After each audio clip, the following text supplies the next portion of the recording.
প্রিয় দর্শক, এটা বোধ করি বলার অপেক্ষা রাখি না যে সারা পৃথিবী এখন ফুটবল ফুটবল এবং ফুটবল আনন্দে মাতোয়ারা।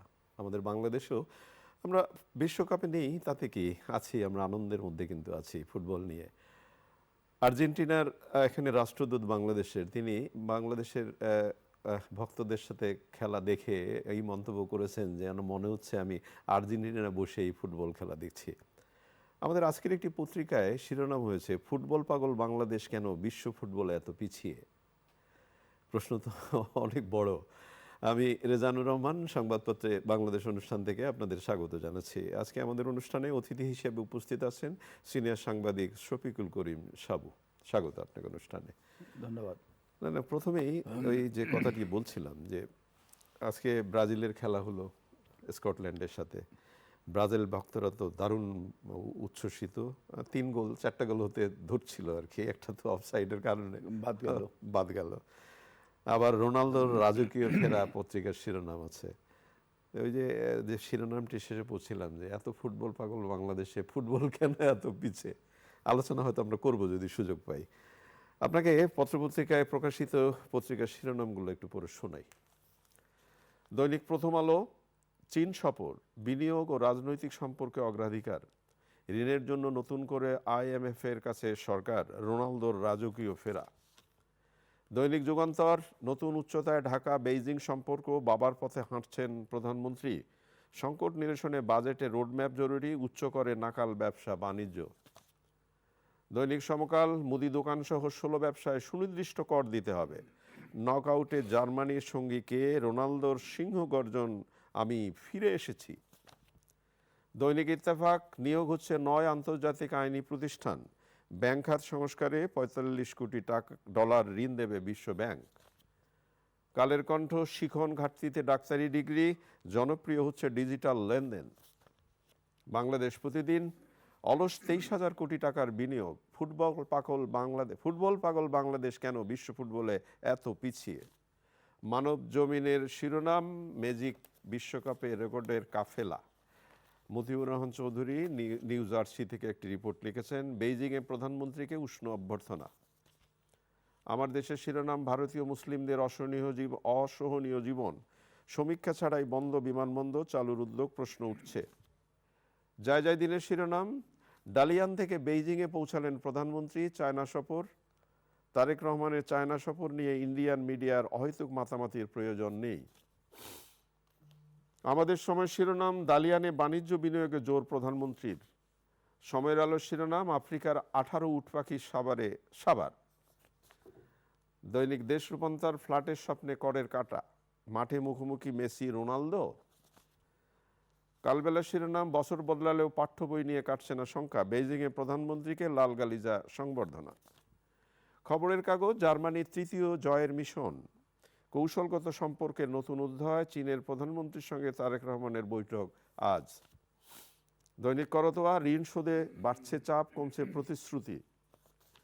আজকের কাগজের শিরোনাম, আওয়ামী লীগ নিয়ে নমনীয়, সতর্ক বিএনপি। দৈনিক বাংলা, ভোগান্তির অবসানে রেল সেবায় যুক্ত হচ্ছে আরও 10 জেলা। রূপালী বাংলাদেশ, তদন্তে অধরাই সামিট, সাগররণী হত্যাকাণ্ড, বেইজিংয়ে প্রধানমন্ত্রীকে লাল গালিচা সংবর্ধনা। ইনকিলাব, দ্বিপক্ষীয় সম্পর্কে নতুন মাত্রা, প্রেসিডেন্ট সির সঙ্গে তারেক রহমানের বৈঠক কাল। সকালের সময়, ওয়ার্ল্ড ইকোনমিক ফোরামে প্রধানমন্ত্রীর যোগদান। আপনি সরকারি দায়িত্ব পালনে বিভিন্ন সময় নানা দায়িত্বে ছিলেন। আমাদের মাননীয় প্রধানমন্ত্রী এই প্রথম বিদেশ সফর করছেন। তার বিদেশ সফরের আইডিয়া, তারপরে চলাচল, সব কিছু মিলে একেবারে অন্যরকম বিস্ময় জায়গায়, যে তিনি উড়ে যেতে পারতেন, যে নামতে পারতেন, কিন্তু তিনি ট্রেনে যাচ্ছেন, সব দেখছেন এবং বিভিন্নভাবে যোগাযোগ রক্ষা করছেন। এই যে একটা পরিবর্তনের জায়গা, এই পরিবর্তনটা কিন্তু বাংলাদেশের মানুষের মধ্যে একটা আশা জায়গায়, যে হ্যাঁ, আমাদের প্রধানমন্ত্রী, এরকম প্রধানমন্ত্রী আমরা চাই। তো চীনে আজকে 2 প্রধানমন্ত্রীর বৈঠক হবে এবং অনেকগুলো চুক্তি সই করার সম্ভাবনা আছে। সব কিছু মিলে তো আমরা একটু এখন প্রত্যাশার জায়গায় আছে, কি হচ্ছে কি বলবেন? হ্যাঁ, গতকালকে উনি বোধহয় পৌঁছেছেন ইয়েতে, দালিয়ান থেকে। ডালিয়ান থেকে উনি পৌঁছেছেন বেজিংয়ে, এবং রেল স্টেশনে বুলেট ট্রেনে করে এসছেন ওখানে। তো সফরসূচিটা সেভাবেই তৈরি করা হয়েছিল। তো আপনি যেটা বলেছেন যে আজকে যে মিটিংটা হচ্ছে, মানে আনুষ্ঠানিক যে সভা, এটা হচ্ছে great hall of the people. এটাকে বিরাট একটা জায়গা, বিরাট একটা হল, এবং সমস্ত আনুষ্ঠানিক যে সমস্ত অফিসিয়াল মিটিং টিটিং যেগুলো হয় বিভিন্ন রাষ্ট্রের সাথে, রাষ্ট্রপ্রধান সরকার প্রধানদের সাথে, সেই মিটিংগুলো এখানেই হয়ে থাকে।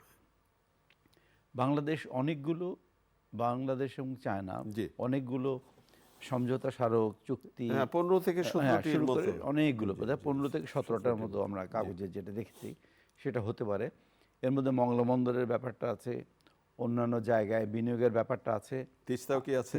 তিস্তাটা ওখানে আসেনি এভাবে, হতে পারে।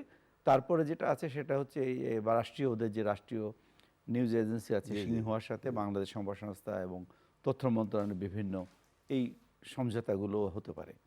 তো আমরা যে আশা আলোগুলো দেখতে পাচ্ছি সেটা হচ্ছে যে চীন সবসময় বাংলাদেশের একটা বিরাট ভূমিকা রাখছে বিভিন্ন উন্নয়নে, এবং সেই উন্নয়নগুলোতে আপনি একটা লক্ষ্য করবেন যে তারা much ahead of the schedule.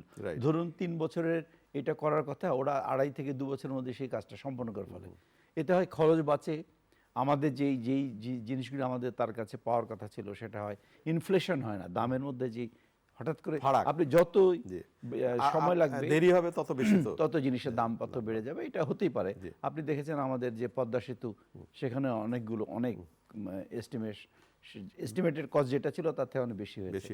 তো এই জিনিসগুলো আমাদেরকে নতুন জায়গায়, এবং আপনি যে জিনিসটা বলেছেন প্রধানমন্ত্রী সম্বন্ধে, প্রধানমন্ত্রীর চলাফেরা, মানুষের সাথে মেলামেশাগুলোকে আমাদের সাধারণ মানুষরা মনে করে যেন উনি আমাদেরই মতো একজন লোক। সেটাই তো আমরা চাইছিলাম, সেটাই কিন্তু সকলে চায় যে বা উনি উপর থেকে এসে বসার মতো লোক না, উনি আমাদের মধ্যে থেকে উঠে আসা একজন লোক। এই জিনিসগুলি আমরা পছন্দ করি, জনগণ পছন্দ করে, এবং উনি সেই দিকে আগাচ্ছেন বলেই আমাদের মনে হয়।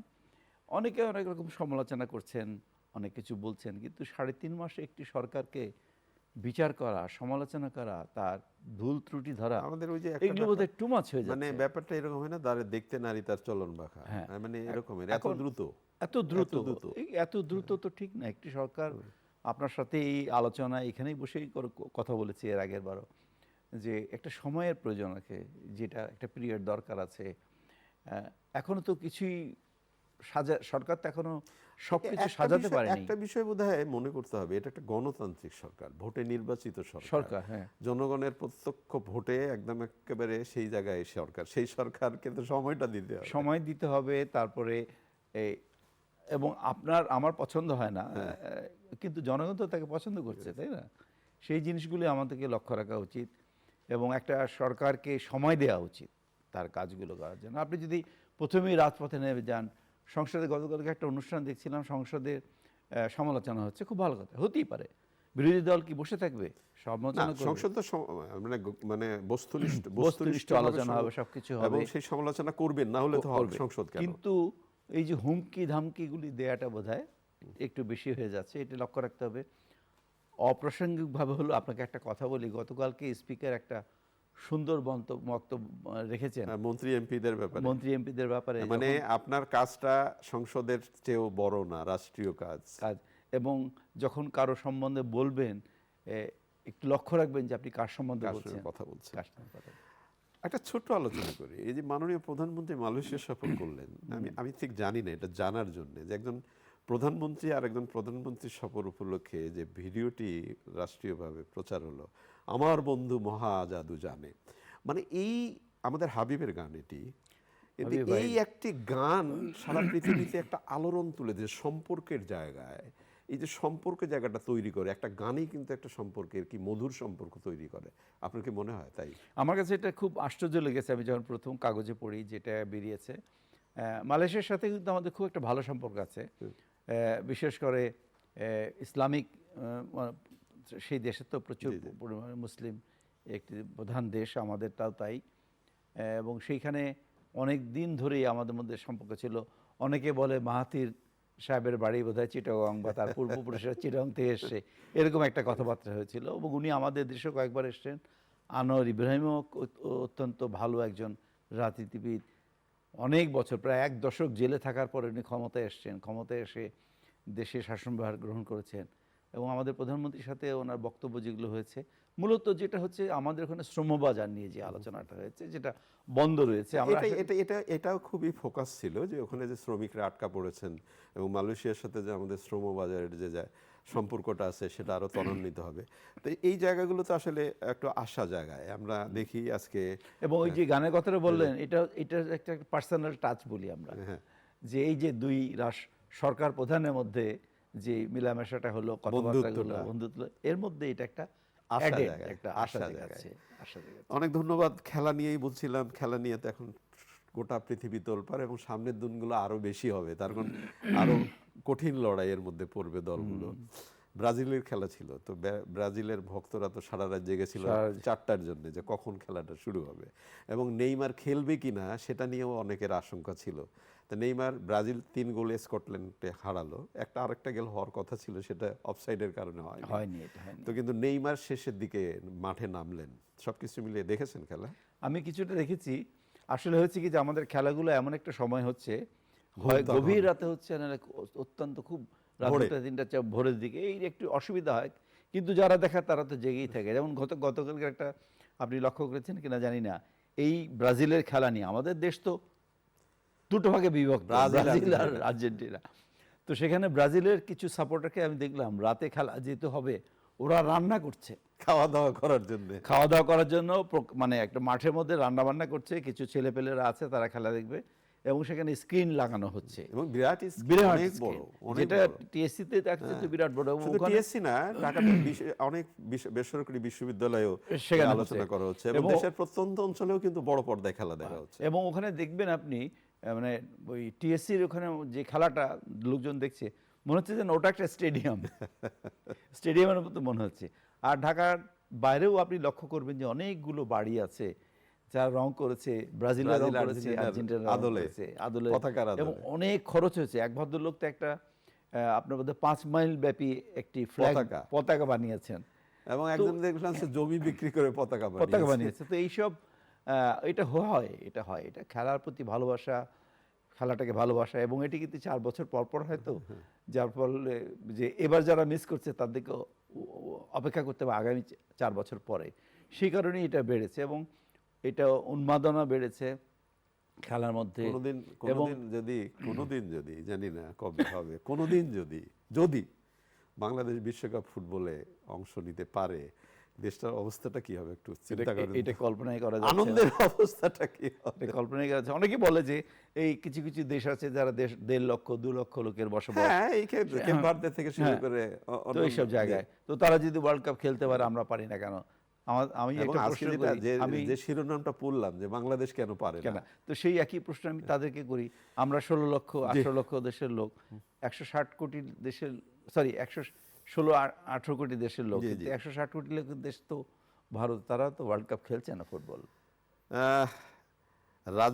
রোনালদোর রাজকীয় ফেরা, রোনালদোকে নিয়ে অনেকেই খুব হতাশ হয়েছিলেন যে বোধহয় ফর্ম শেষ হয়ে গেল।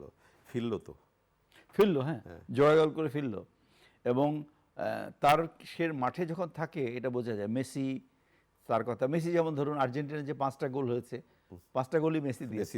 এটা একটা অদ্ভুত ব্যাপার হলো যে 5টা গোল আর্জেন্টিনা দিয়েছে, 5টাই হচ্ছে মেসির দেওয়া। রোনালদোর এরা কিছু করবে মাঠে, এরা খেলার মোড় ঘুরিয়ে দেবে, খেলাটাকে নিয়ন্ত্রণে আনবে, এটা আমরা আশা করি, এবং তারা কিন্তু মাঠে তাই করে। একই সাথে এমবাপ্পের কথাও বলা যায়। অবশ্যই ফ্রান্সের 16 গোল হয়ে গেছে তার অলরেডি, কিন্তু মেসি বোধহয় তাকে ছাড়িয়ে টপকি 18তে আছেন। 18, আচ্ছা দেখা যাক সামনের দিকে কি হয়। আজকে ধরেন ইকুয়েডর এবং জার্মানির খেলা আছে রাত 2টোয়, আর জাপান সুইডেন আগামীকাল ভোর 5টা। ওই যে আপনি বললেন যে অনেকের পক্ষে, বিশেষ করে বয়স্কদের পক্ষে হয়তো রাত জেগে খেলা দেখা সম্ভব না, কিন্তু তরুণরা ঠিকই খেলা দেখে, তারা তো দেখেই সব। প্রিয় দর্শক, আপনারা নিশ্চয়ই জানেন এবং আপনারা ইতিমধ্যেই এই আইস্ক্রিনের ফ্যান হয়ে গেছেন। চ্যানেলের ওটিটির প্ল্যাটফর্ম আইস্ক্রিনে খেলা দেখা যাচ্ছে এবং প্রতিদিনই দর্শক সংখ্যা বাড়ছে। আমরা এটা আনন্দের সাথেই বলতে পারি এবং এটা খুবই শুভ খবর, ভালো খবর। একই সাথে রেডিও ভূমিতে খেলার ধারা বর্ণনা শোনা যায়। আপনারা নিশ্চয়ই সাথে আছেন, সাথে থাকবেন। অন্য আলোচনায় একটু আসি। মুদি দোকান সহ 16 ব্যবসায় কর দিতে হবে। এটা দেখলাম গতকালকে বোধহয় অর্থমন্ত্রীর ওখান থেকে আমরা জানতে পারলাম যে এখন ধরুন যে ভ্যাট দিতে হবে, তো রেস্তোরাঁ সব কিছু। আমার কাছে মনে হয় যে এটা না দিলে এটা তো দেওয়া একটা উচিত তো ব্যাপার যেটা নাকি? হয় এই রিপোর্টে যেটা বলার চেষ্টা করা হয়েছে যে ঠিক আছে সব জায়গায় ভ্যাট রাষ্ট্রকে তো চলতে হবে, টাকা আসতে তো হবে, কিন্তু এই যে ভ্যাট এবং এই আরোপ করার পরে সাধারণ মানুষ যারা ভোক্তা তাদের উপরেই কিন্তু চাপটা বাড়বে। সেই চাপটা ভবিষ্যতে কতদূর কাকে নিয়ে যাবে সেটাই কিন্তু প্রশ্ন এখন। এখন ধরুন আপনার মনে আছে সাইফুর রহমান সাহেব যখন ভ্যাট প্রচলন করেছিলেন বিএনপির আমলে, উনি তো প্রথম ভ্যাট হলো, তখন তো আমরা এটাকে অনেক ইয়েভাবে দেখছি। এখন কিন্তু আমি যখন কোনো দোকানে যেয়ে যখন কোনো স্লিপে দেখি যে ওখানে ভ্যাট যুক্ত হয়েছে, আমার কাছে খুব একটা খারাপ লাগে না। এই জন্য লাগে না যে আমি জানি টাকাটা তো গভর্নমেন্ট পাচ্ছে এবং সরকারকে কিন্তু চলতে হবে কার টাকা দিয়ে, আপনার আমার করের টাকা নেবে।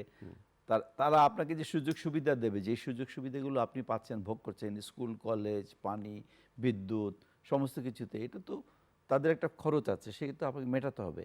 আপনি সেটার একটা অংশীদার হবেন।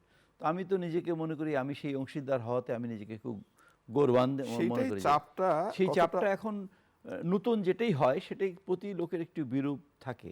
এখন মনে করেন যে একটা যে মুদির দোকানদারকে যদি বলা হয় যে তুমি বছরে 1000 টাকা ট্যাক্স দেবে, আমার কাছে মনে হয় না উনি আপত্তি করবেন। আপত্তি করবে। এখানে একটা প্রশ্ন আছে যেটা হলো যে আপনি যদি রাইট ওয়েতে, মানে আপনি কোনো চুরি চামারি কোনো বিকল্প পথ না দেখায় যদি বলেন যে এটাই তোমার কাজ, এটাই তোমার, তাহলে কিন্তু সেটা সম্ভব। আমার কাছে কিন্তু আমাদের এখানে যে প্রসেসটা শুরু হয় কোনো না কোনো ভাবে একটা ফাঁক ফোকর দেখানো শুরু হয়ে যায়। এটা শুরু হয়ে যায় সেইটা এইভাবে শুরু যে হলেই তোমার মুশকিল। তো হয়তো মনে করুন যে আমি একটা ব্যবসা আছে, আপনি এসে বললেন যে আপনার তো 50 লক্ষ টাকা হবে, 5 লক্ষ টাকা হবে, আমি 1 লক্ষ টাকা করে দিব, আপনি একটা একেবারে ছোট্ট একটা আলোচনা করে অনুষ্ঠানটা শেষ করতে চাই।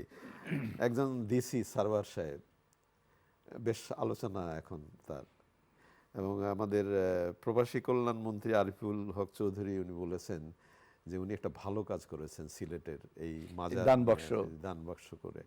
তো এই যে একটা ব্যাপার যে অচলায়তন ভাঙা, মানে আপনি যদি যে নিয়মটা হয়ে আসছে বছরের পর বছর সেটা অনিয়ম হলেও ওটা ভাঙা যায় না।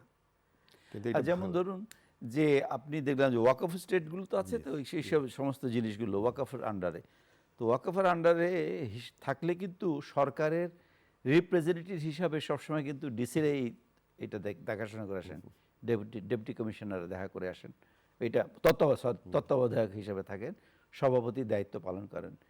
সেই ক্ষেত্রে এটা খুব একটা ব্যত্যয় হয়েছে বলে তো মনে করি না, যেটা আপনি বললেন যে এটা ব্যত্যয় হয়েছে বলে আমার কাছে মনে হয়নি। আর এটা তো প্রকাশ্য জিনিস, এবং আপনারা দেখবেন যে কিছু কিছু দান বাক্স আছে অন্যান্য, আমরা দেখেছি যে কোটি কোটি টাকা এখানে হচ্ছে, হীরা জহরত সব এটার কোনো জবাবদিহি নেই। এটা কোনো জবাবদিহিতা নেই, কিন্তু সেটা তো থাকা উচিত ছিল, তাই না? না না, যেহেতু সব জায়গায় একটা জবাবদিহিতার পরিবেশ তৈরি হচ্ছে, সব জায়গাতেই তৈরি হোক, এটাই একটা ব্যাপার। অনেক ধন্যবাদ আপনাকে। প্রিয় দর্শক, আমরা যে বিষয়গুলো নিয়ে কথা বললাম গুরুত্বপূর্ণ ছিল খেলা এবং আমাদের মাননীয় প্রধানমন্ত্রীর বিদেশ সফর। আজকে চীনের সঙ্গে বৈঠক আছে 2 প্রধানমন্ত্রীর। আমরা তো আশায় আছি অনেকগুলো সুখবর পাবো আশা করি। ভালো থাকবেন, আগামীকাল নিশ্চয়ই কথা হবে। খোদা হাফেজ।